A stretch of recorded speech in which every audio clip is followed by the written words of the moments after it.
Marked giveaway. With capitals and everything. Oh, I see it. Hey. Look at that. All right. Reading is what?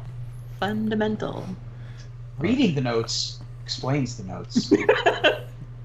Hello, everybody, and welcome to another edition of Magic Mike's, proudly sponsored by our Patreon supporters and CoolStuffInc.com, where you can find cool stuff in stock every day. I am Evan Irwin, and we get started by saying hello to my two co-hosts, Aaron Campbell. Blessed be the fruit. Ruben Bressler. What in the world? Hi is also welcome to our weird internet cult, I guess. No, I'm kidding. But yeah, I just wasn't expecting that one. Wow. All right. So it's been fun. So they didn't quite drop any mega bombs on us, but they did give us some wonderful controversy. But so let's go ahead and get started with our first pick. And our first pick starts with a giveaway. Now, this week's giveaway is going to be for a pre-release item that was developed for the Amonkhet pre-release, and it is a zombie token, a metal zombie token, a stainless steel metal zombie token with holes cut in it, carved out of it into different shapes, as you see on your screen right now. And the link will be posted to both chats here in just a second. But this is the one and only token that I have ever found, and please correct me if anyone can find another one that has holes actually cut through it. That is neat. And we are going to give away 5 of them. So that's pretty sweet. So I am posting the link there. How thick are these? It's about 0.5 millimeter. Half a mil, and these are like steel? Stainless steel. Very cool. Dishwasher safe, or? I don't know. All right, so either way, we're giving away 5 of those to 5 lucky people. So go ahead and enter that with the Gleam link. And good luck to all those who are entering. So let's move on here to our real first pick. Magic Online Commander. Again, I was like, it's not quite the busiest of weeks, and we didn't get a complete bombshell like we did last week. However, Wizards just does not disappoint. They're like, you know what? Yeah. Tonight's Magic Mike's night. And we got to give these people something to freak out about. And my God. Yeah. It's, and I was just like, man, what are we going to be able to talk about tonight for a while? Wizards hasn't done anything too crazy, and then they just send in the cray.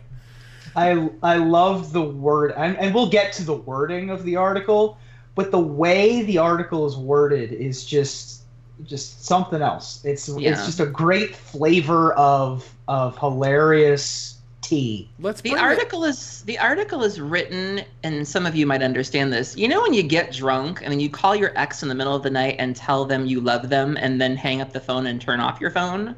That's what that article was like. So I have it here on the screen. It talks about there's a developer in Magic R&D. He's been around since Theros, been in the FFL for a long time. He's helped develop various sets and whatnot. And so Commander, let's back up just a moment. So let's tell a little bit of story about the Commander format. Okay, the Commander format was born from the world of Sheldon Menery and friends, right? And kind of got a grassroots movement. Was really cool. It was a different way to play Magic. Was a totally unique way, particularly at the time. No one had ever seen anything like it, and it was really sweet. Judges absolutely loved it, and they played it forever. And finally, Wizard says, "All right, let's go." But we can't really call it an EDH because they were calling it EDH for Elder Dragon Highlander, because way back in the day, in the very beginning, it was you had to use one of the Elder Dragons, Chromium and Nicol Bolas and all that good stuff. Now you have to use, you can use whatever you want, whether even it's a planeswalker that says you can use it as commander, which is interesting. So Wizards has adopted it. Wizards has made lots and lots of money off not only the commander sort of brand that they've made, but also just selling more cards, because now commander players can use these crazy cards that used to be completely worthless, totally terrible. Like before Commander, I can tell you that the number of Stormherds sold in the world was pretty low. Was pretty far Doubling down there. Season is like a $60, $70 card. Like every single Magic the Gathering retailer should just send a check to Sheldon Menery once a year. I mean, just be like, look, fam, just give him 1%. You and me, we're good. Yeah. So here we go with Magic Online getting an official 1v1 implementation. Now there is French Commander, basically the French rules, quote unquote, for 1v1. And as far as I know, this includes a lot of what is on those ban lists, including Sol Ring, which we'll get to. But the point is that Wizards French Commander is with tongue, by the way. Nice. Wait, I thought we always played Commander with tongue. Like, you don't? Well, maybe you do. I don't always play French Commander. So the I'm not ban as big in the list, format as you are. Sorry, I apologize. there's a Magic Online ban list now for Commander. And Yeah. the ban list is not only for 1v1 Commander, it's also for multiplayer Commander. And the ban list itself is not really close to what is in the real life, quote unquote, still cultivated and developed by Sheldon Minery and friends.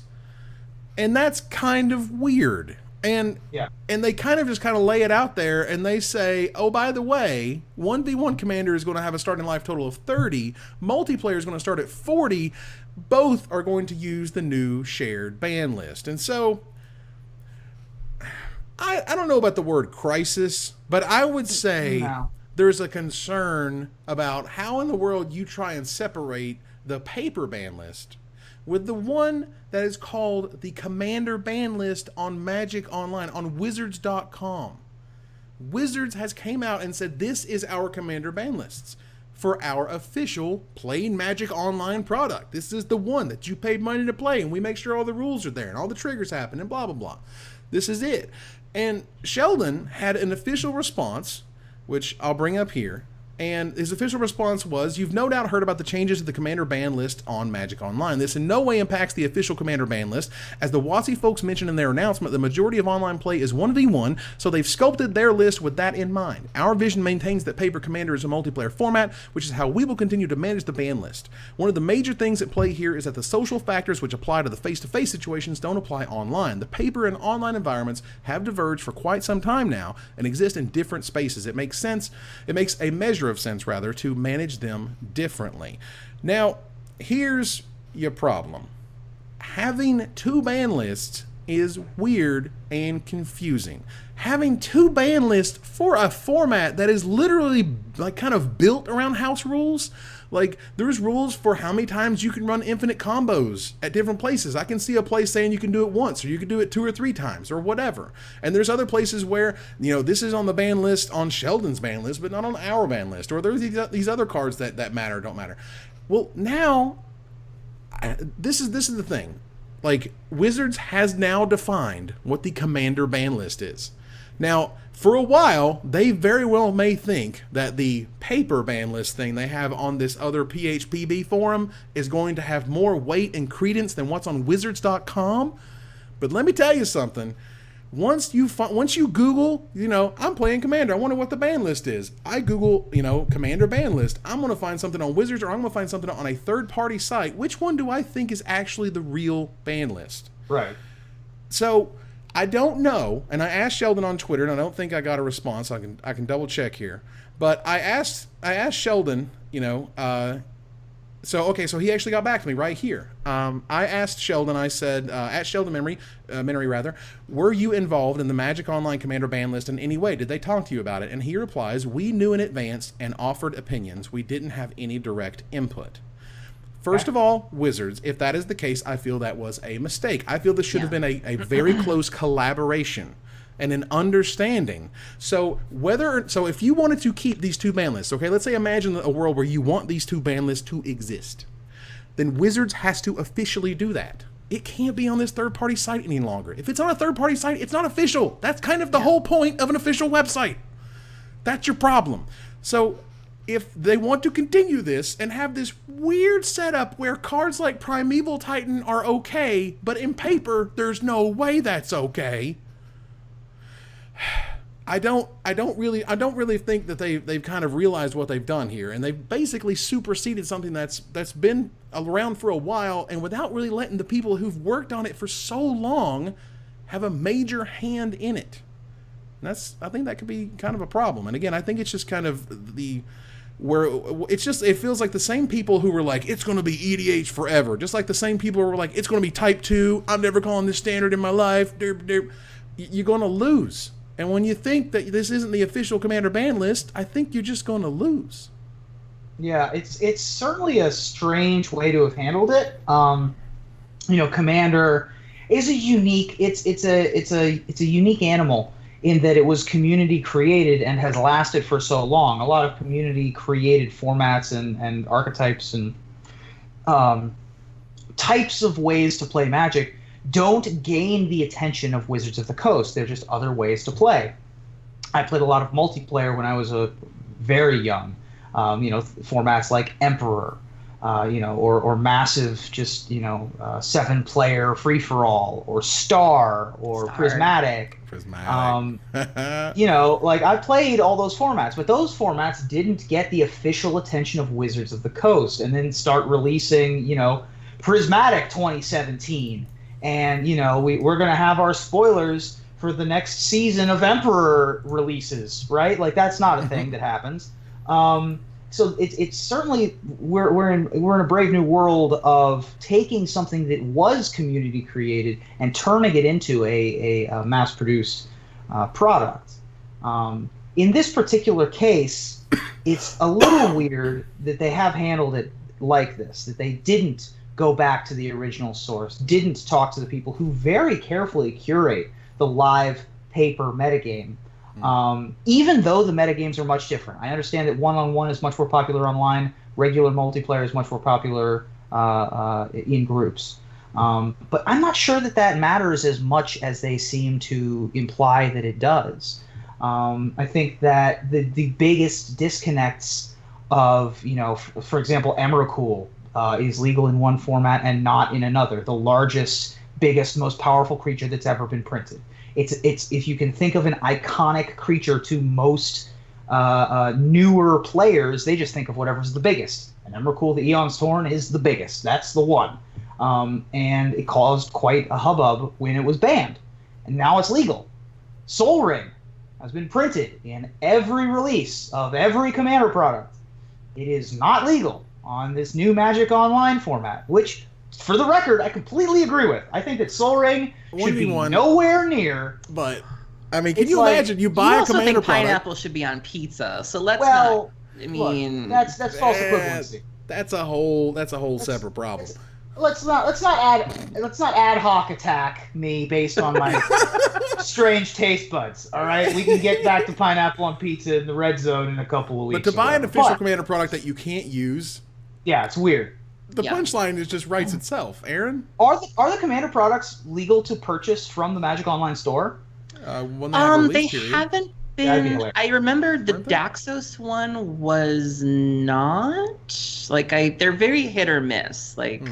I don't think the last one you could, because my first Commander was the Daxos Precon, and I had made about $30 worth of upgrades, and I remember having to buy it individually, like card by card, from Magic Online. So I don't think that group was available, but it has been in the past. Sure. I think you guys hit on a lot of really great points related to the list. I just recently started playing Commander. I actually have a Commander group.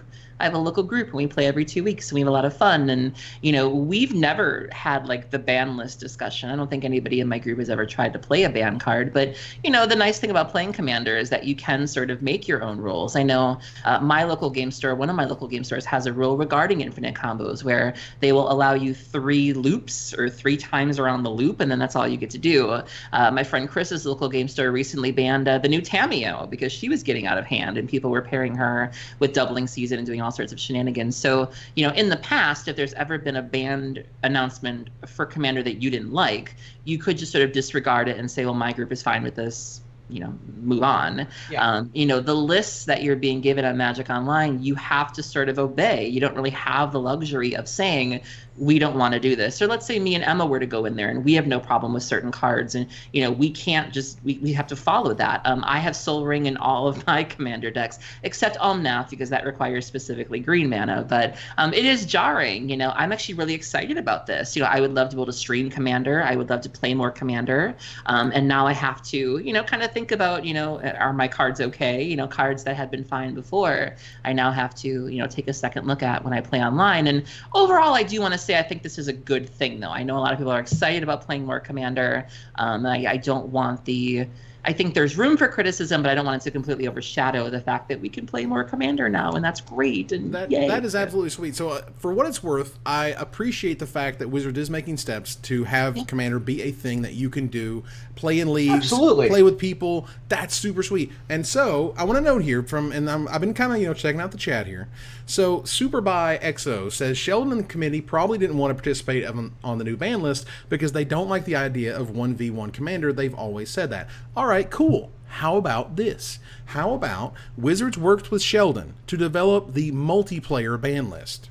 There you go. And then they have a 1v1 ban list. There is your solution. It's right there. Just go ahead and take it. You can say, look, they can have whatever format they want to form for 1v1. That's cool. But these people who have spent literally over a decade crafting this multiplayer environment that they feel is the best based on hours of playtesting, all this, all these sort of anecdotes. I mean, kind of how it works for casual. Yeah. But the point is, it's all word of mouth. Yeah. They've gotten the community around it. Have a multiplayer ban list, an individual ban list, and we can fix this thing. So the other thing that I want to say, even as it relates to this topic, is theoretically it is possible to maintain two separate, healthy Commander metagames and different formats, one online and one live. Aaron, I'm not sure if this was on the show or if this was during a pre-show or something, but we've had a lot of talks about rugby recently. And don't worry, I'm going somewhere. But we're going somewhere, I'm sure. Don't worry, I'm going somewhere. So there are two main types of rugby. There's rugby league, and then there's like rugby supers, which are two simultaneous leagues that take place in Australia and South Africa and the various places where rugby is the main sport. One plays with 13 players and one plays with 15 players. Then there's the rugby sevens, which you're a big fan of. And that's a whole nother sport, right? And these all have lived next to each other simultaneously since before 1900. So it is possible for different, similar, not the same, similar sports to all get along at the same time. So it is possible for Magic the Gathering Online Commander to exist alongside traditional live Commander, to exist alongside French Commander, for these all to exist. It is rarer. Usually sports become homogenized. Usually all of the various football leagues become one league. All the various basketball leagues become one league, et cetera, et cetera. But it is possible. So while it is frustrating to watch these rules, the original rules sort of get a little bit usurped, they're getting usurped by the creator of the game. So it's not like they're being, destroyed or desanctified in some way. See, I disagree with that to a certain extent. I think that part of the feedback and part of the response is coming from the fact that it's been sort of co-opted. It was sort of, EDH has always been kind of, for lack of a better term, indie. You know what I mean? It's kind of like when your favorite coffee house, gets bought out by a Starbucks, and you're sort of used to having, the charming chalkboard in front with all the specials, and now they got to get rid of that and put on like a light sign. And, people like having these sort of offbeat commander.net be the source for Commander, and they like, that you have to kind of go looking for that, and they like that you can sort of do all these things. And I think that part of the passionate response we're seeing is from the people that take issue with the fact that Wizards is sort of co-opting it and making these things theirs, and possibly even erasing, that kind of, dare I say, outsider identity or that website. That's where I think some of this is coming from, is the fact that they're doing that. I think there's some people that are happy about that, but I think that there is a group out there that really likes that and takes issue with that. It is a unique challenge, certainly, to have the group that created this format and the group that created the game, and have them not really at odds, but just have stark differences between them. And you're asking new players don't really have the decision. The new players are going to go to Magic the Gathering Online and follow those rules. But you're asking players who've played for decades. A lot of the community who plays Commander have been playing for multiple decades at this point. Well, the format hasn't been around that long, but it's been around for at least 8 decades. They've been playing Magic for that long, sure, is my point. And so they have this loyalty to the original format and also the loyalty to this game. And so you have this odd pull between these two loyalties. And you're asking them to choose which rule set they're going to go. And they vote by, they don't have a choice to vote whether or not. Whenever they play, that's how they vote. So it is a little bit unique. So another issue that was brought up, and this is from Major Band Geek on Twitch. They say they explicitly state, and this is actually one of the reasons I think it feels very tone deaf. They state that there are 2 separate formats with 2 different life totals, yet the same ban list is okay for both formats. That's a weird coincidence. And I think that is the biggest example that this is not, I feel, the right implementation. Because if you're going to have a different life total, doesn't it make a little bit more sense you have that different life total because there's a lot more players involved? You want to have a different experience, an experience that may very well have been defined now for a very long time, thanks to Sheldon. So that in and of itself was very weird. Like, I can certainly understand them having different ban lists. For me, I mean, you're like French 1v1 ban Soul Ring, right? Well, in 1v1, that card is ridiculous. You draw the Soul Ring, you have a far higher chance of winning that game, just automatically. In multiplayer, all right, you might be able to do some cooler stuff, right before they do cool stuff, but it's not going to be insanely overpowering, and you're not really there for prizes, per se. So, I don't know. It made a lot more sense to me that, again, the different life total, yet the same ban list. I mean, I just want to bring up here real quick before we move on. Banned, not on paper, right here. Banned on Magic Online, but not on the paper ban list, are over a dozen, like almost 24 cards here. Crazy. Bazaar of Baghdad, that's just rude. I mean, Mana Drain, okay. I mean, it's a counter spell, sure. Intune. Anything, I guess, that you could kind of Mondo-y, combo-y. Tabernacle Pendril Veil, I get it, okay. And Sensei's Divining Top, because screw that card. Screw it. Just screw it in. Hey, I respect the petty. Because you actually have a clock on Magic Online, so you can't just have Sensei's Divining Top and Mondrag in everybody's time. Oh man! And here's another one. The best one is what is unbanned on Magic Online versus paper, including Imracool, Primeval Titan, Sundering Titan, Upheaval. You know how crazy unfair that stupid card is. Worldfire. Oh, like God. The value of Joyra of the Gitu on Magic Online is just like through the roof. You get to play Upheaval. You get to suspend Upheavals and Worldfires. Right. It's just ludicrous. Nope. And so earlier, what was it, last week, the Sheldon's committee unbanned Protean Hulk. Now it's banned again on Magic Online. Here we have, like, Prophet of Crucifix is unbanned on Magic Online. That card is so ridiculous. I have seen that card do ridiculously scary things. There's a reason that they quickly banned it after it was released. So yeah, and again, but now the they, when I would say they banned it, who banned it, right? Who's they? Yeah. Is it Wizards? Is it Sheldon? I don't know. Like, and again, and if I have to answer that question of who is the they that bans cards on Magic Online, wouldn't you want to say Wizards? Yeah. Wouldn't you want, again, I want them to work with the people who have spent so much of their life trying to make it as good as possible. And it feels tone deaf to me when you take somebody who's like, I'm an R&D, I know what I'm doing about Magic. Sure you do, but you also have this incredible amount of experience that you can use and work from. You have a totally different format that he's talking about. He doesn't like 1v1, he wants multiplayer. And you're like, no, this square peg fits all the holes.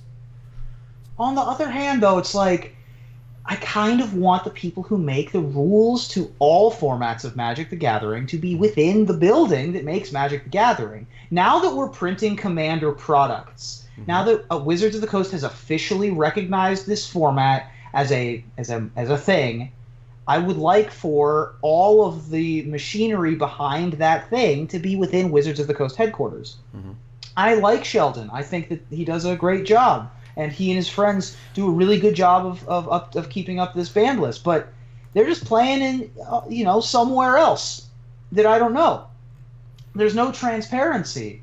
Not that I'm looking for, reasons to not trust them, but there's no, there's the process is different when you're going through researching whether something should be legal going forward, whether it's gone through research and development. There's a lot more checks and balances within Wizards of the Coast. Yeah, and now that they're making lots and lots of money off of Commander products, I understand why Wizards wants to have control of it. With that said, they certainly have a big well of information that they chose not to use. And so I get that. I find it interesting that you say that you want it to go to Wizards because of transparency, when we've had conversations on this show about Wizards' lack of transparency when it comes to play testing, when it comes to DCI decisions, when it comes to things like that. And so it's interesting that you're like, well, if we invite Wizards, we'll know more about what goes on behind the scenes. And I would argue we would know exactly the amount that we know now, or we may know even less. I don't think that that's a given. Well, that actually segues into something that I wanted to talk about that we didn't actually cover in the pre-show, but whatever. PC Gamer did a story on how Magic the Gathering Online got an infinite damage combo banned in 2 days. Okay, awesome. It's actually on the screen now for those who are watching. And when you watch the video, it's interviews with sort of some PT grinders. Not necessarily monster, people that we recognize per se, but I have seen their faces before at various large Magic events. Awesome. That's shade right there. I'm not trying to be shady. That came out all weird. Fantastic. Pro Tour players are being interviewed. The point is that Magic, they keep talking about Magic Online, Magic Online, Magic Online. They show not one frame of Magic Online in this video. Yeah, they show multiple shots of Duels of the Planeswalkers, not a single frame of Magic Online. That kind of falls on PC Gamer, though. Yeah. Right? Like, that's more them being stupid. It certainly does. Fault. But what I wanted to kind of bring that around was, first of all, PC Gamer didn't show Magic Online in reality, which is kind of weird, even though they go on and on and on about it. However, I think now we're starting to get those kind of retrospective pieces. Seth, MTG Goldfish, he wrote one where he was just like, what does this mean now that we kind of look back and we say, we're glad that they banned Feldar Guardian, but the way they did it was still weird, and it still kind of feels weird. Like, do we feel like the process, is there even a process at this point? I mean, like, is 2 days of data really where we were like, that was the straw versus like everyone got super crazy upset over it? I mean, maybe. Yeah. I don't know. That's kind of sort of where we're at, Like I think Seth kind of went into all the different options and different ways, and what happened and how it happened, and what they said and how it looked essentially as they made all these decisions. But it's been really interesting, I think, sort of this fallout of Feldar Guardians banned. I wish they hadn't done it that way. Which kind of also leads to this past weekend, there was an Open Series event, and Mardu Vehicles not only won the event, but it was like half the top 8. Well, let me tell you guys, first of all, when you had like 2 days to find another deck after Saheeli got banned, was still an issue. I mean, come on. Everyone that had Mardu Vehicles sleeved up was going to take Mardu Vehicles. And now that Saheeli's gone, they're absolutely going to take Mardu Vehicles. But if you look at Magic Online, Aaron Forsyth even tweeted a link to Reddit, and Aaron said he was smiling because somebody had compiled a list of all the decks that have gone 5-0 recently, and there's a lot of diversity there. And I watched a lot of the Open this past weekend, which we'll talk about, and it was a joy seeing blue-black zombies, black-white zombies, mono-black zombies. White-green tokens, white-red aggro. Oh, yeah, those decks, too. The mono-black weirdness with Night Market Lookout. Yeah, man. That cost like $40 to build. You better look out. Emma showed up with Jeskai Control, which was really sweet. There was Sultai Delirium Control. I mean, it was a good... I think this weekend inspired a lot of people to, if they weren't brewing, to brew, or it encouraged people to get back into Standard. It certainly encouraged me. It was a good show to watch. Yeah, I mean, when new things were happening, it was so cool and so fun, and it just didn't feel like everything was oppressed. Yes, Mardu Vehicles is the target. I think it is the tier 1 right now, and that's great, but it never felt, even watching Mardu Vehicles, like it was crazy overpowered. It was like, all right, good interactions, good creatures, good planeswalkers. It's standard Magic. Okay, great. And the people that did come with something new, that's awesome. They did that in a couple days. That's fantastic. And this is week 1 of a new format. You're always going to have whatever the previous best thing was, almost always, is going to be what shows up. Right. And this is week 1. It's going to happen. So week 2, week 3, week 4, we're going to continue to see Mardu Vehicles got the target on it now. It's got the spotlight. So can it stand the heat? Or will something else usurp it? There's a lot of things out there that have not been tuned the way that Mardu Vehicles has. Yeah. So, of course, it's going to do well week 1. And even though it's going to do well, it never, like you said, it never felt overpowering. We saw, blue-white approach of the Second Son's control in day 1. So cool. We saw, like you said, the best vehicle driver on the planet, Night Market Lookout, don't need no. We just run. We'll just go there. We don't need any vehicles. Turn them sideways. Yeah, we'll get to your life total the old-fashioned way. So yeah, I mean, I think it's really cool that we can finally say, this 3-color mix-up of control cards is a playable archetype for the first time in a long time in Standard, and that's always nice. And something's always got to be the best. Sure. Part of vehicles, if something's got to be the best, a mixture of lands, creatures, and removal spells is what I'd rather be the best. That's a thing you can target.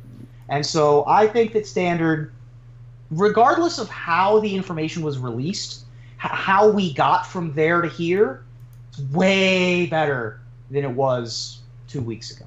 Absolutely. So that also pivots into just something I wanted to mention briefly because I kind of ran into it today. Fatal Push is like a $9 standard card right now? Yes. Are you serious? Yep. You know how much the foils are? Right now. $20. $42. 40. Wow. Right now. You can go buy packs of Aether Revolt. You can go get boxes upon boxes. $42. Invocation of Kozilek became what, a $20, $25 uncommon for a while? Yeah. It had an over $100 foil. Right. Because it just could not be reprinted the right way. Fatal Push is literally going this exact same direction. Fatal Push, a modern, almost staple at this point in terms of legacy, a legacy-worthy removal spell that answers almost any of the creatures played in that format for a different color that it's not white. Right. Like, that card is going to be worth $1 bajillion. Like, if you have them, keep them. If you want them, go get them before they're $30 a piece. How many boxes of Dragon's Maze do I need to trade to you for a playset of foil Fatal Pushes? Man, I think you're looking at like maybe 8 to 10 boxes at that point. You think so? Maybe for a full so. playset? Because the markup. Yeah, I mean, you're looking at those boxes are worth like $30 a piece or something. Like, right, and the Fatal Pushes are 40. Right. So a playset's going to be 160. Sure. So if I give you 5 boxes, that's like 150. Right. But then you've got these boxes of Dragon's Maze. Like, what are you gonna do? Rebalance your bookshelves with them? Like, I mean, you got a wobbly table. We'll put a box of Dragon's Maze underneath. I mean, you have a very block specific mechanic. I mean, with Inquisition of Kozilek, it wasn't the ability; it was the name. Right. With Fatal Push, it's not the name; it's the ability. You have the exact opposite problem. It's going to be worth infinite. So if Wizards happen to be listening and could put this card in something that everyone could buy at a mass market store like a Walmart, like a Dual Deck or something, that would be fantastic. They don't watch the show. They shouldn't watch this show. This show is garbage. Super. I don't watch this show. I know, right? Neither. They should make it an F&M promo. Just casual $40 F&M promo. You know what we do here, moving on to Gather the Townsfolk? What's that? We sure do complain a lot. And Magic Man Sam, who's been doing some really great work lately, his videos have been really stellar. Magic Man Sam notes that it's kind of wild just how much we all bitch and moan about the best game ever made. Yeah. At which point I've said, as I've said many times on the podcast, the opposite of love is apathy. Right. If we didn't care, we wouldn't be here. And we wouldn't be as fervent and as passionate, at least me. I mean, I've been doing this for a very long time. It's not like I've stopped loving Magic. It's not like I've stopped enjoying it, which, brings me to the fact that there's a limited format right now that is amazing. If you've not played Amonkhet Limited, I am serious. This is one of the best limited formats I've ever played in my life. It's fantastic. Drafting is unbelievably fun. There are so many. There's blue-black cycling, blue-white embalm, green-red just monsters, black-green, black-green -1/-1. Like, there's a whole gamut of things that you can do. There's cards that are absolutely ridiculous. Like, I mean, for example, Insult to Injury. That card is almost ridiculously unbeatable. That I have lost every time that card has been played against me. Every single time. That card has to be constructed worthy. I cannot see a world where that card does not see constructed play. That card's bananas. This set is, I was recently asked by some friends of mine who play Magic but are mostly poker players, and they were like, I really am not enjoying Amonkhet Limited. Like, what do you, like, why do you enjoy it so much? And then that got me thinking. I was like, I mean, I can't think of a thing I don't enjoy about Amonkhet Limited. I like the process of drafting. I like that you can have your first 4 picks just not even matter and end up in a completely different archetype. I like that you can change the direction of exactly which types of cards you're picking, even within your colors. Mm-hmm. I like the fact that there are sub-archetypes and sub-sub-archetypes that you can explore super deeply that haven't been fully explored yet. I like that the format is evolving. I like that the way that you drafted Amonkhet in week 1 is different than you draft it now. People draft their decks differently. I think that, it's such a unique, fun, limited format. And then I told my friend, I think it's my favorite limited format. It's hard to find a lot like the cartouche and the trials. They're all amazing. Every single one of and the weird thing is the black one, that makes them sacrifice a creature is like the worst one. I don't understand it, but the white one with +2/+1 and vigilance, which is so huge now. Vigilance used to be so dumb. You didn't really care. Vigilance was just tacked on, whatever. Now, something giving vigilance is huge. Something untapping something like Spidery Grasp. Spidery Grasp is like 7 million times better than it used to be. Correct. It was terribad back then. There's a ton of untap effects in this set, which, because Exert is such a big thing in 3 of the colors, not just 2, like most archetypes. All of the Naya Exert stuff is super, super good. Right. So it's just, again, this is one of those where to be honest, and I don't like to kind of bash things when they're in their full swing. I didn't really like Kaladesh Limited. I didn't like it. I appreciate the energy stuff. Sure. All right, improvise, whatever. Like, it wasn't. I didn't love it. I tried Ether Revolt. I didn't love it. Kaladesh is just, it's amazing. Or not Kaladesh, but I'm sorry, Amonkhet. It's just whatever they did between Kaladesh and Amonkhet. Whoa, it's fantastic. I can't express. They should also just put cycling in every format. Cycling fixes the feel bad of mana problems to such a degree. Not even just the cycling deck. They put cycling in all 5 colors for a reason. It's so that you can run 16 lands in your aggro deck or 15 lands in your aggro deck, but then you also just run a couple Winged Shepherds or a couple of the 6/4 that cycles for a red, and then you're still just good.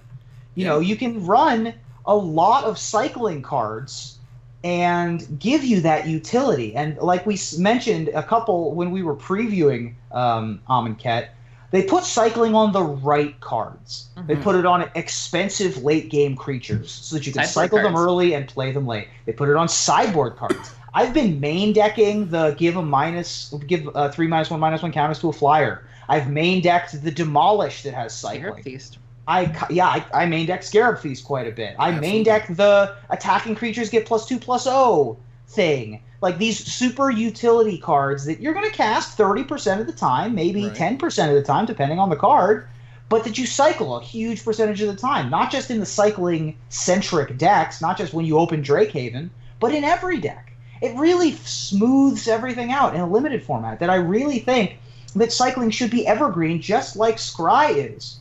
I think that every limited format would benefit from having cycling. Could we have a world like where I could actually have the chocolate and the peanut butter, and I could have cycling with landfall? Because that I've actually never had Nutella before in my life. It would be so amazing.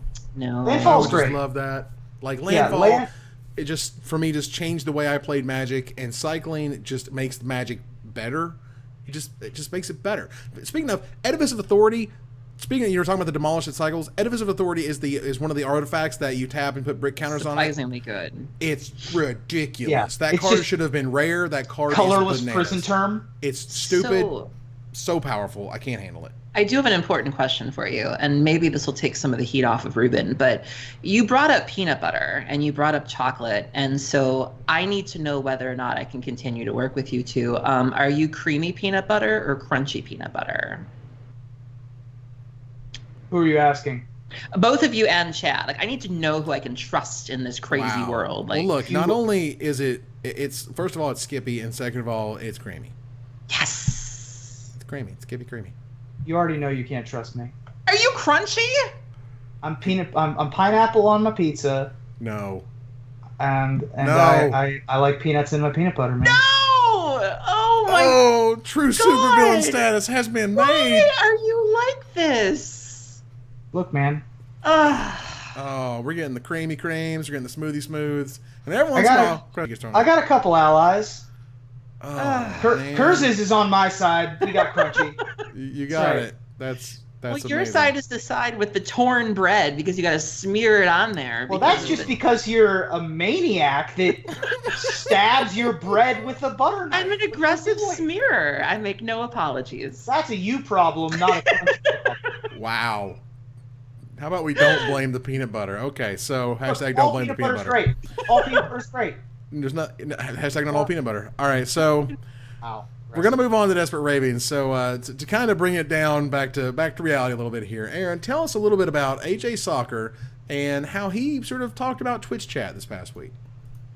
So I made a comment earlier how much fun it was to watch the SCG Open coverage. My friend Emma was playing, and she made top 32, which is great.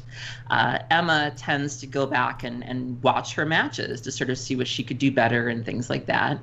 And she happened to notice that some of the messages that were coming in chat while she was playing, and she found them to be kind of upsetting. And so she posted a couple screenshots on Twitter and was kind of talking about how people like to say that, you know, everything's fine and Twitch is fine. There are no problems. And, you know, Emma was sort of calling people out on that, you know, oh, really? Well, these are messages that I saw on my feature match, and that's really not okay.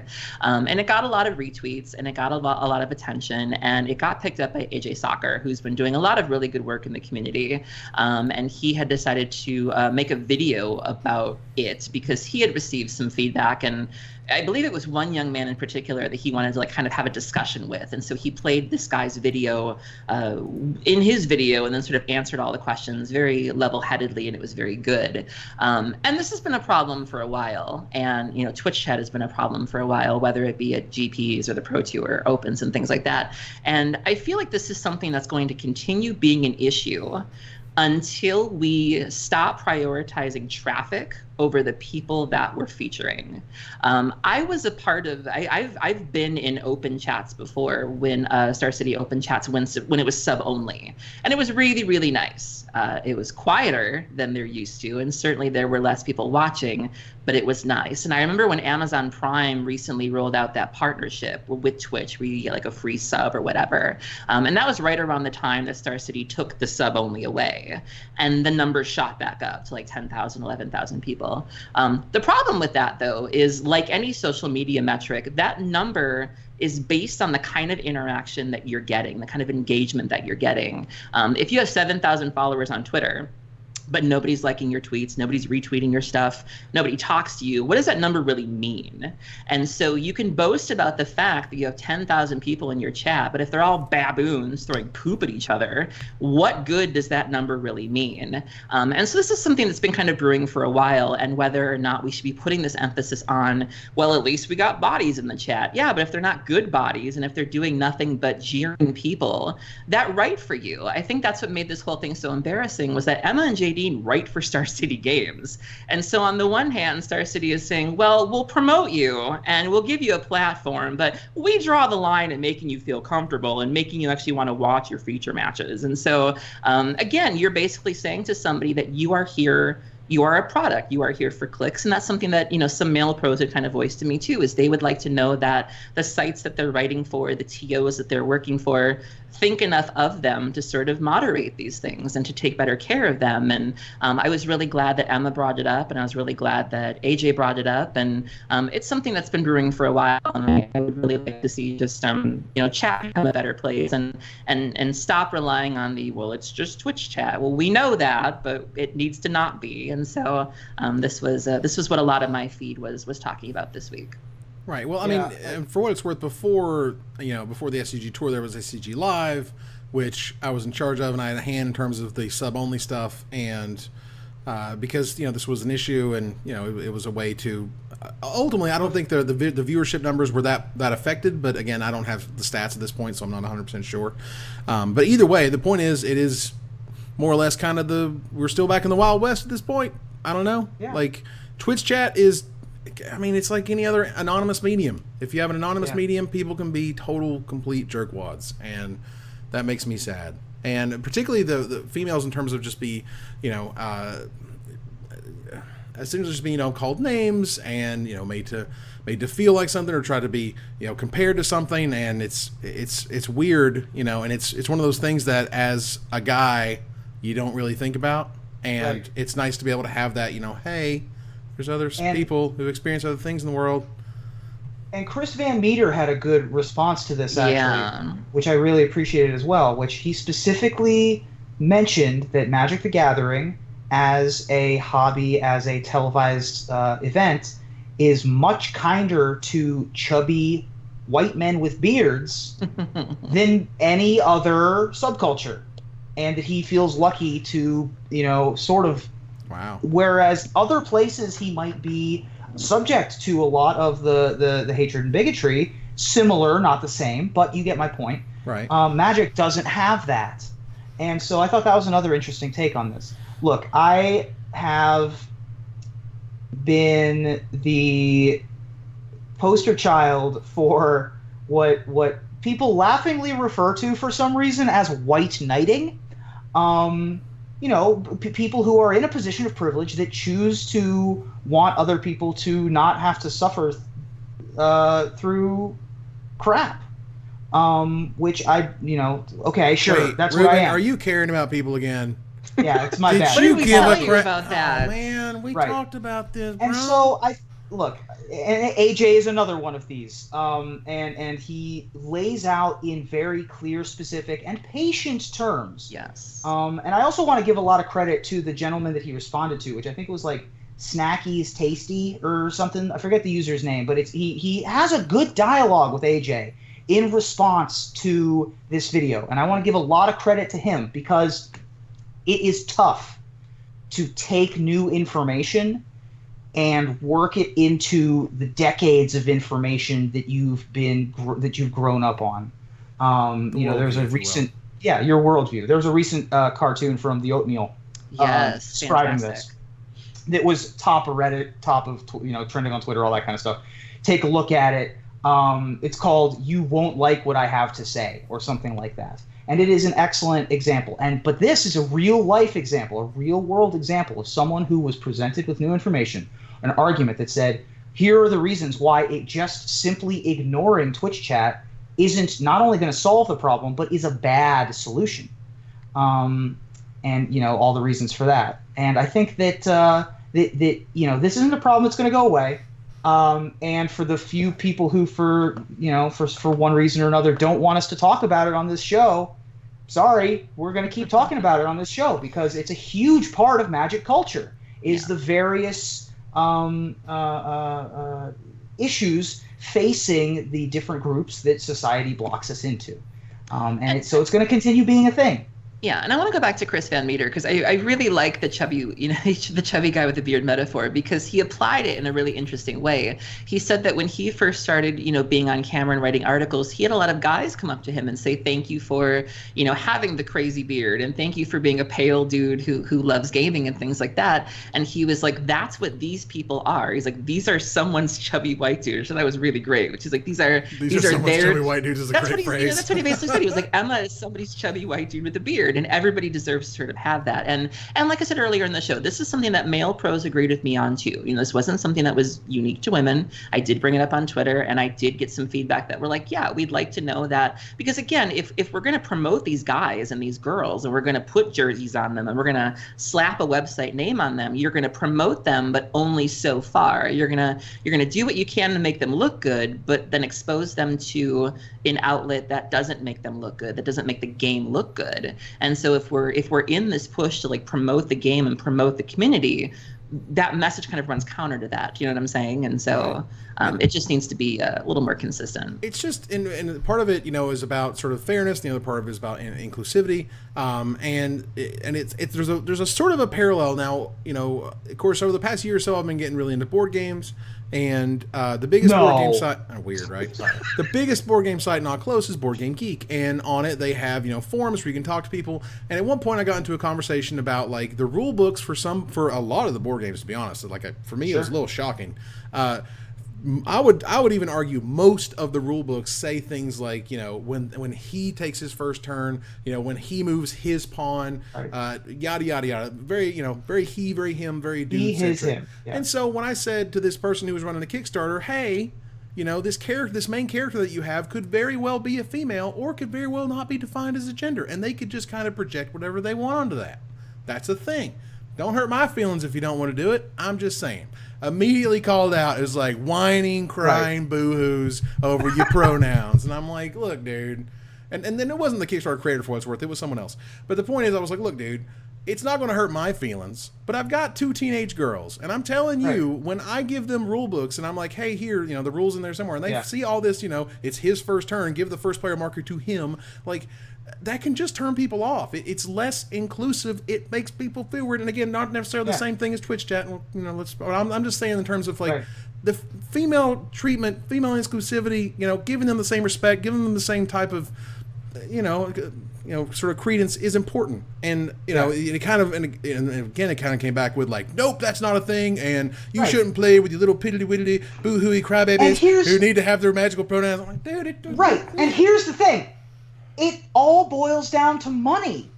It may seem strange to some people, but white males aren't the only ones that have the money. We have a lot of it, don't get me wrong. I benefit from a lot of privilege. Right? High five. Am I right, everybody? But other people have money. Dungeons & Dragons has used her as the main pronoun in a lot of their books. Vampire the Masquerade recently updated, I think, almost all of their stuff to be gender neutral. So whereas you used to either get sir or lady status, you can also have sir, lady, or knight status in your Vampire the Masquerade game, which is equivalent status, which is gender neutral. Also, a quick reminder, puny mortals is a gender neutral term. So when you enter a room, you can say, greetings, puny mortals, and no one will be offended. So got there. But my point is that women spend money on games. Minorities spend money on games. I'm Jewish. Different religions, different sexes, different orientations spend money on games. It's not all chubby white guys. It's not. It's not all skinny white guys. It's everyone, and they all have money. Why don't you want their money? Yeah. Why? It's literally the easiest thing you can do. Instead of saying, "Oh, you're just offended," and then not get their money. Like, what are you doing? That's a bad business practice. Well, the hole in the argument that I always like to expose is people like to use the word pander. They're saying, well, you're pandering to women, you're pandering to gays. The kicker is that you were pandered to this whole time. Like, do you think that marketing, do you think that demographics, do you think they chose you, being the white male audience, do you think they chose you because they wanted to? Do you think they chose you because you were special? No, they chose you because for the longest time you were the highest earning demographic, and in a lot of ways you still are. It was never personal. It was never we like dudes. It was this is the group that's going to make us the most money. Through the years, though, we've managed to close the gap a little bit, and people have discovered these untapped sources. For example, the gay dollar. That's a phrase that people like to use of how much income, disposable income, is available in gay households, and businesses got hip to that. And so to say that we're being pandered to, like you were never pandered to, you were pandered to this whole time, and it's okay. But to say it's that not a mistake that every sitcom's main character looks exactly like you do. Right. It was never a coincidence. And so to say that this is something new, or to say that there are certain audiences, we're all being pandered to, and it's okay. And so I find it interesting that people only levy the pander accusation when it comes to women or black folks or gay folks, when you were pandered to this whole time. I would just note that if you take nothing away from this conversation, that puny mortals thing is fantastic. Okay? Yes. It works no matter what. Sure. It works absolutely 100% of the time. Yeah. That is terrific. Yeah. So, well, puny mortals, what can I get you for dinner this evening? Exactly. Right? Well, puny mortals, welcome to the Wynn Hotel and Casino. That's what I'll be doing. No, I'm not going to. Well, which segues into our Q&A segment, because this week, if there's anything you would like to ask us, we're kind of here hanging out. Yes, we got to talk all about the Commander thing. We got to talk about, some of the Twitch stuff. We would like to hear from you guys. If you guys have a few questions before we round out here. There's been lots going on. There's been plenty of things and stuff. Again, the fallout from the ban, I still think is a good one. I think, again, in terms of like, it's gotten people thinking about the process. I think Wizards is definitely thinking about the process. And I think a lot of people are really sort of reacting in a, like, this is cool, we hope it stays cool kind of way. I think we're in this, like, Standard seems really sweet. Standard sweet. I hope Standard stays sweet. I'm not sure. Whatever. What's favorite board game? Oh God, what's your favorite board game? Aaron, what's your favorite board game? It's okay if it's Monopoly. It should be. It's okay. It should not absolutely be. But it's I actually like Monopoly. No, I would say one of my favorite board games ever is I like Risk. Mm-hmm. I love me some Risk, and I don't get to play it nearly enough because that's the kind of game where every time I suggest that we play Risk, I get the groan from the room. Because it does take a long time. I would play Risk, but I don't have a week and a half. Well, but here's the thing. Here's what you get, and this is the perspective of what does the hobby do with Risk these days. You get what's called Risk Legacy, and Risk Legacy is where you permanently alter the game as you play it. So if you like nuked France, France is gone. There's no more France. It's just dead forever. You put like the sticker. It's like it's the dead sticker, and it's gone. And there's things that you are permanently doing to change armies and change places and things that affect it over a series of games that make Risk, while still cool from back in the day, give it kind of a modern twist. Wow. Yeah. Ruben, what's your favorite, buddy? There's another legacy game that I wanted to talk about real quick, which is the Harry Potter legacy game. Okay. That's which the deck the deck building game, which as you go from year 1 to year 2, year 3 to year 4, your deck becomes more powerful, but the villains also become more powerful. And so the game, and you can then separate it again and go through the school year again, but it's a really interesting take on the legacy archetype. My favorite game is Kill Dr. Lucky. I know NSTEV sent me a copy of the original playtest version, and a couple of my friends here in Vegas have the the one that looks like the medicine cabinet, right? The one that has like the old pharmaceutical looking lettering on it. It has the pieces and stuff. I just love the mechanics in Kill Dr. Lucky. It's not for everybody. It's like time walk game. Like no one takes turns in a row. Based on where everybody else is on the board. It's really easy to learn and really easy to set up, and once you see how it works, you're like, oh, once you're in the room with Dr. Lucky, it's your turn. Then it makes sense. But some people don't enjoy it, and that's fine. But for me personally, I think it's just like this perfect mix of Clue, chess, poker, because you have your own hand. I think there's just really cool stuff happening. In terms of games that a lot of people have played, Small World is another one of my favorites that I've been playing a lot of recently. It's another one of these games that's got a lot of pieces to it. So if you're one of those people that's just like, oh, I don't got 2 days to set up my board game before I play, then maybe Small World's not for you. But it is a ton of fun. It's a 2-phase game, and I really like it a lot. There's an entire industry built around organizing your board game. Inside the box itself, to have it basically like you open it and you're good to go. Like there's one company called The Broken Token, which is kind of the largest of its ilk, and that's all they do is they make board game inserts, and they sell them for a whole lot of money. You will pay often sometimes as much or more than you paid for your board game to get the perfect insert for it, so you can just set up and play because things takes a while. My current favorite board game right now is a board game called Robinson Crusoe: Adventures on the Cursed Island.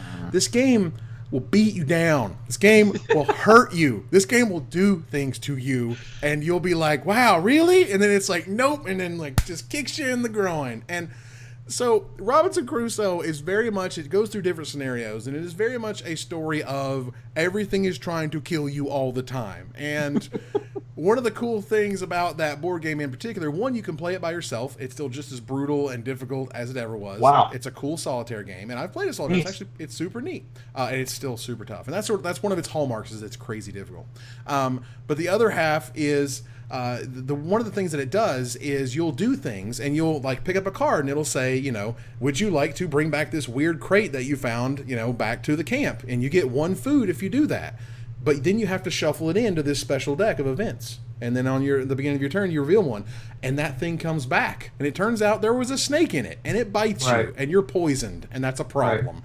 And so there's a lot of these kind of, do you want to do X, it does Y, or you found this thing, it's great, and then a tiger kills you later. Like, you just never know. It's amazing. And so, like, you have to fight the weather, and you have to, I mean, like, and the animals are all trying to kill you got to get food, you got to get all these provisions, otherwise you're going to just die. And so one of the cool things about Robinson Crusoe is, A, it scales very well regardless of player count, even only one player.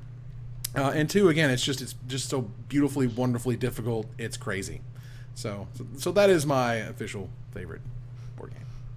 Yeah. So I saw a question earlier. I think it was from Superfast Tortoise. I think nice. Was the username. That is a A+ username. If you guys created your own core set, what main mechanics would you have in it? Well, that's interesting. That brings up a point. Wizards actually had a survey, and this was a survey question that was posted on Reddit. What would you call the core set if they brought back the core set? I'm pretty sure Wizards wants a core set, because Lord knows we've needed Pithy Needle for so long, and clearly in the artifact block they just couldn't squeeze it in. But, if they had a core set, maybe they could put stuff there. And they actually did, I think, they got into a pretty good rhythm with the M sets. Here's some cool things we want to happen for a very short time before X rotates out, and so for 3 months you get Rancor with Infect and stuff like that.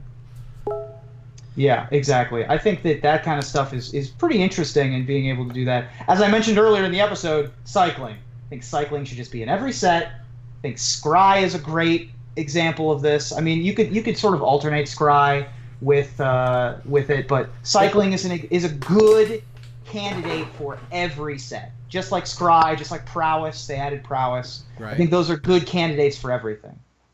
I would like to see Arrest as an evergreen keyword to make a return even when it's not necessarily Return to Ravnica flavored. I think Arrest is an interesting ability, and something that could be used going forward. I think that there are some of those that are super easy to adapt. And then, of course, Landfall. Like, Landfall is just like the easiest shoe-in imaginable. It's such a good, unique ability. I don't know why it has to be in the land set only. Why is that? And even when they brought back the land set, I mean, like, come on, guys. Landfall is fantastic. Sorry, Detain, not Arrest. I apologize. Detain. Detain from the Azorius. Yeah.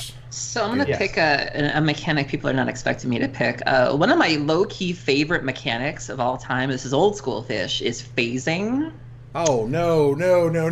Absolutely not. That is worse than that is worse than pineapple on your pizza. Oh. Phasing is, not only is it a rules nightmare. Shimmer was my favorite card back then. Loved phasing. You need to make it work within the rules of the game. Like, there are some cards that make sense. There are some things that make sense flavorfully from a Dungeons and Dragons perspective, and they just do not translate to Magic the Gathering. Animate Dead is my favorite example. Animate Dead makes perfect sense when you just think about it in your head, but you try to put it down on a card and it's 78 words. Right? It can't happen. And so let me be clear. The question was what mechanics we would like to bring back in a core set. Is that right? Yeah. Core set. Okay. There was, back when I sort of I was getting back into Magic around 2004, 2005. Saviors of Kamigawa came out and it was a complete garbage fire. But one of the things that was really cool in it was this mechanic called Epic. Yes. Epic. Yes. For the rest of the game, you can't play spells. At the beginning of each of your upkeeps, copy the spell except for its epic ability. You may choose new targets for it. That was super cool. And the cards these days... Legendary spells. Yes, they were basically legendary spells, is the way that I would put it. And there was some really interesting ideas. But there was Endless Swarm, but the one that actually caught on was Enduring Ideal. Enduring Ideal was a 7-mana white spell that searched your library for an enchantment. Oh, I hate that card. And put it into play, and you could ramp into it. Second place of an extended Pro Tour. That's right. Lost to Remy Fortier's Chase Rare Control. The first Magic Show Pro Tour, the first Pro Tour I played in that Pro Tour. Thank you very much. I played Enduring Ideal in Standard. That card was great. Of course you did. You eat crunchy peanut butter. Wow. Well, the thing was that basically it was Enduring Ideal and 4 spells that were no way worth not doing anything else for the rest of the game. But again, that type of mechanic for it was really cool, really interesting, and I think these days they could actually ramp it up quite a bit because there was no planeswalkers around back then. Like nowadays, you got planeswalkers that can have iterative extra effects every single turn that wasn't just creatures like it was back in the day. So, again, I think they could make a really cool, interesting set of epic spells. They kind of go around, round 2. Where's our other swords? Where's our other? You can't have too many epic spells. Epic would be sweet. I mean, it'd be so cool. So that's a thing. Either way, something Jay Wiley 129 asks is, what advice would you have for smaller MTG content creators, Aaron? Ooh. You started from the bottom. Now we here. I mean, I guess so. There's a couple things actually. The first one I would say is to do what nobody else is doing. When you're trying to figure out what you want to be, like if you're launching a new blog or a new podcast, really take a look around and see where there are holes in the community that you could possibly fill. Talk about something that nobody else is talking about. People like to ask me, they're like, hey, we want to start a podcast. And the first thing I tell them is do what nobody else is doing, or do it in a way that nobody else is. Because unfortunately in our community, we do tend to run into a lot of repetition.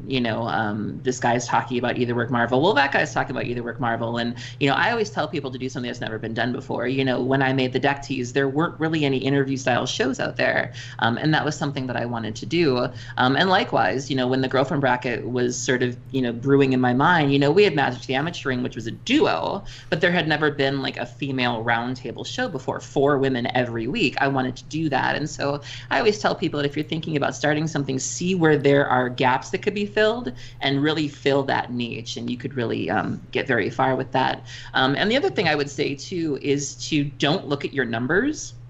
To this day, I still don't know how many downloads I get. You've tried showing me our numbers, and I won't let you because I get too wrapped up in that, and I get too it just kind of screws with you for a while. Kind of dance like nobody's watching. I record the show every week. I record all of my shows as if nobody's listening, and if people happen to listen, that's great. But it's very easy. I see a lot of new content providers stop because they're like, "Oh, I'm only at 100 subscribers. I'm only at 50 Twitter followers. This isn't working."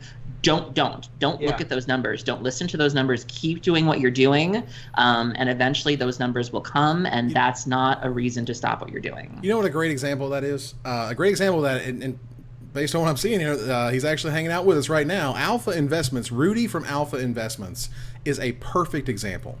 No one was talking about Magic Finance from a store perspective. Yeah.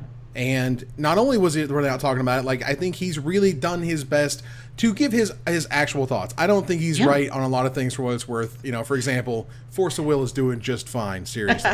But regardless, and I mean that about the card game, but it's okay. The point is that no one was really doing it that way. No one was really talking about the things that he's talking about. And he does it in a very entertaining way. And I think he does a good job at that. And I think he's seeing a lot of success from that. And so, if you wanted to make that type of content, you really have to say, okay, what makes me different than what Rudy's doing? Absolutely. If you wanted to make a Magic kind of talk show like this, what are we doing that you want to do different? What makes you unique in what this is happening? When I sort of concepted this show, basically, as I didn't have enough time for like video production as I had been doing it, but I still wanted to make something. I wanted to make something with you guys because I thought you guys are incredibly talented, and I wanted to work with you guys, and I wanted to do something that Magic didn't have. At least it had for a little while with some different podcasts, but didn't really have anymore, which was sort of a video breakdown of the zeitgeist. Like there's been some video podcasts, but a lot of them sort of talk about decks, and talk about tournaments, and talk about tech and metas and all that good stuff, and that's great. But I care about the zeitgeist.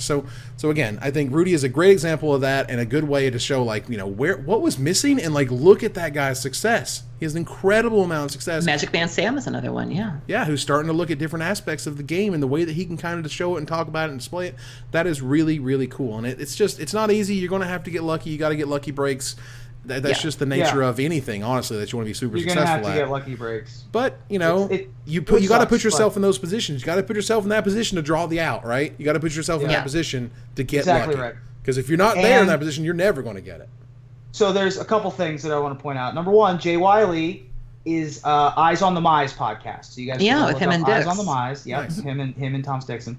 Ian Dixon. Sorry, Ian Dixon, not Thomas Dixon. I apologize. Thomas. Apologize. Sorry.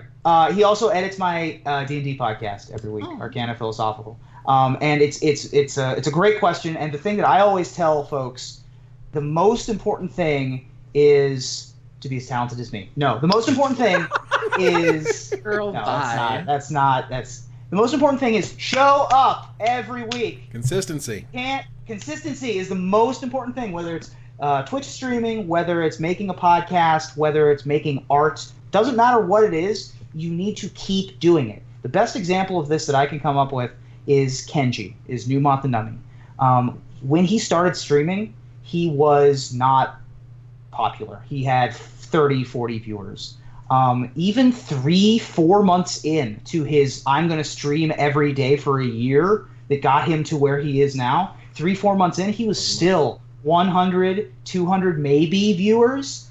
A year later, he's the most popular Magic streamer by a large margin.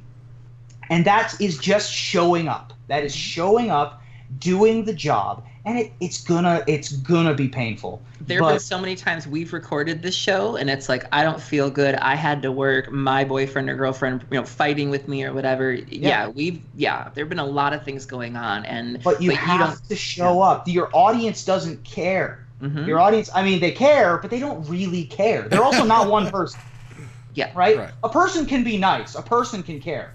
People don't care. People could give a crap as to why you're not showing up, why you're not making a video, why you're not writing your articles, and then you get left by the wayside because someone who's willing to show up and do the work is going to show up and do it. I would much rather have a mediocre talent with a 10 out of 10 work ethic than somebody like me, than somebody like a lazy, talented, but lazy, like guy who's not willing to actually go out there and make things on his own. I got very lucky. Yeah. My path to success should not have worked. I got very lucky. Yeah. I like handcuffed myself to Evan's coattails, and that's what happened. I made funny videos, and they got popular. Like I made funny videos for a good long while, and then everyone was like, that guy, and then I was like, that guy, and then I just latched onto that instead of continuing to work. So my point isn't to be funny. My point isn't to tell my own version of the story. My point is to say that it doesn't matter really. I mean, there will come a point where how good you are at something will matter. Mm-hmm. But before then, there's a lot more before then, and it's all work and making connections with everybody and being nice and courteous and quid pro quo. Like I'll listen to your podcast if you listen to my podcast. I'll support you if you support me. This kind of thing that you need to have in a grassroots hobby like we have.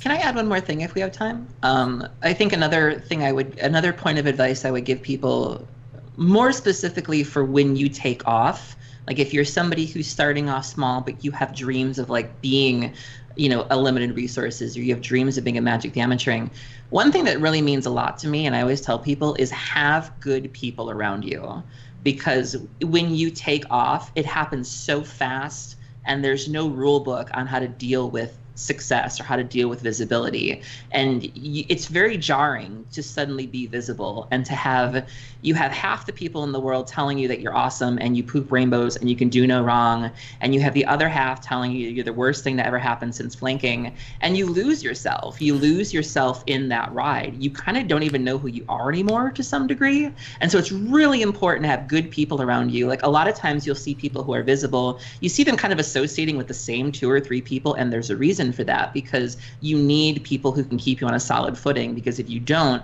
you start to buy into the followers, you buy into the page views, you buy into whatever. It's very easy to lose yourself. So if you have plans of being big, keep good people around you, because they are the ones that will tell you to log off when you're being dumb. They will tell you to, help you weed through comments if you're not sure what kind of criticism to listen to and things like that. They will tell you when your jokes don't land, and that's so important. And I see a lot of content producers who unfortunately don't have that, and they just lose themselves. And I lost myself. I'll freely admit that at one point. It's a lot. And I'll note at one point, and this sounds like a cliche, but I'm telling you it's a real thing.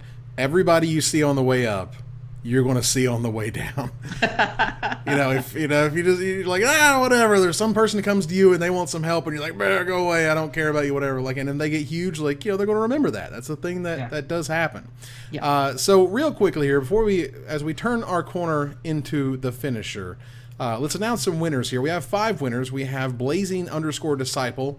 Woo! Okay, woohoo! Good job, Mr. Jeremy S, Mr. Adam C, Mr. Chris's. Remember the guy from the chat? Chris's. KRZYZ, buddy. You're going to get a cool metal token. And Justin F have all won a free metal token. I'm going to be contacting those guys tomorrow, and we'll get them their token to be super sweet. Congratulations. Congratulations to one and all. So I'm going to pull up here the magical finisher because, it was supposed to be pulled up, but it wasn't. So I'm filling time. You can't tell. All right, so here we are. The finisher is, as of this week, Merriam-Webster's English Dictionary has added a brand new word to their dictionary, sheeple, a portmanteau of sheep and people. Everybody loves a good portmanteau, so if you can, help the English language to continue to evolve and move forward with a portmanteau of your own. Ruben? All right, well, the one that I'm going to propose is Mullowin, which is that few seconds right after you keep your hand on Magic Online and then you watch your opponent mulligan to 6.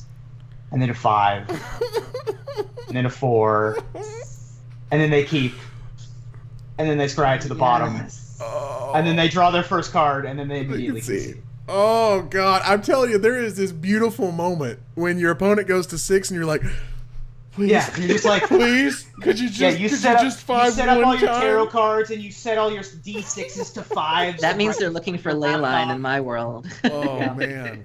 You ready? You want to go to 5? You ready to go to 5? Aaron? Elder Dragon Hidelander. This is my preferred method of playing Commander. Draw cards and stay under the radar. Let everyone else do their thing until the time is right to spring the trap and kill whoever's left 20 years later. Wow. Play Very stuff. nice. Wow. So, mine is Amonget. When you open an invocation in a pack of the most recent set, that's what we call an Amonget. Unless it's a counterbalance, then it's a Namonget. Namonget, nah. That's Namonget. Nah. Namengets. Wow. And That's with good. that, we end another episode of Magic Mike's. Aaron, thank you very much for hanging out with us. Thanks for having me. Ruben, thanks for being here, buddy. Thank you. We're going to move on to our final slide. And thank you guys for watching another episode of Magic Mike's to discuss all things Magic. I want to thank our sponsor, CoolStuffInc.com, my co-hosts Aaron Campbell and Ruben Bressler. You guys for watching, and hope you support us at patreon.com/magicmikes. Visit our website at magicmikespodcast.com that exists thanks to our Patreon supporters, or follow, like, tweet, favorite, share, subscribe to all the social things that tell people that we exist. Catch us online at twitch.tv/magicmikes, on Twitter at magicmikescast, on Reddit at reddit.com/r/magicmikes, and on Facebook at facebook.com/magicmikes. Talk to us privately at magicmikespodcast@gmail.com. Follow the audio-only podcast at magicmikespodcast.libsyn.com, or find us on iTunes, or join us here next week. Same time, same place, for another episode of Magic Mike's. Good night, everybody.